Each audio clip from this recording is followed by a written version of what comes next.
ایک بزرگ ہے، میں آپ کو واقعہ سناتا رہتا ہوں. کسی نے پوچھا ہاں بھائی کیسے گزر رہی ہے، دوسرے سے ملتے ہیں نا ہم، یہی پوچھتے ہیں کہ اور کچھ پوچھتے ہیں. ہاں بھائی کیسے چل رہی ہے، کیسے گزر رہی ہے. تو اس بزرگ سے کسی نے پوچھا ہاں بھائی کیسی گزر رہی ہے. کہتے ہیں بھائی اس انسان کا حال کیا پوچھتے ہو کہ دنیا کا ہر کام اس کی مرضی کے مطابق ہو رہا ہے، اس کی زندگی کیسے گزرے گی.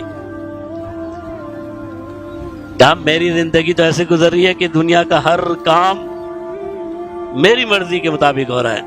میں اور آپ ہوتے تو فتویٰ لگا دیتے کہ نہیں لگا دیتے. یہ کیسا مولوی ہے.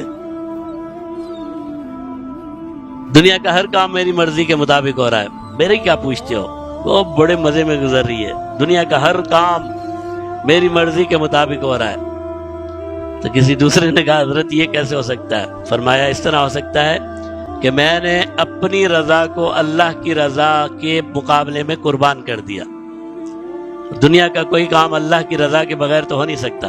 جب میں نے اپنی رضا اللہ کی رضا پر قربان کر دی تو دنیا کا ہر کام پھر میری رضا کے مطابق. میں راضی ہوں اللہ پر، میں اللہ پر راضی ہوں. بھوک میں بھی ہوں تو اللہ پر راضی ہوں، اللہ نے بھوکا رکھا ہے.